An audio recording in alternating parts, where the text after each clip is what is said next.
وخير.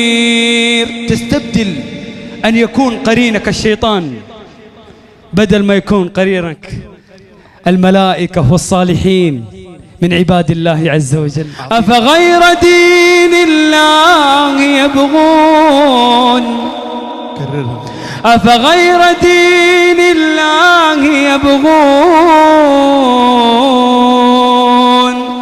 وله أسلم من في السماوات والأرض طوعا وكرها وإليه يرجعون.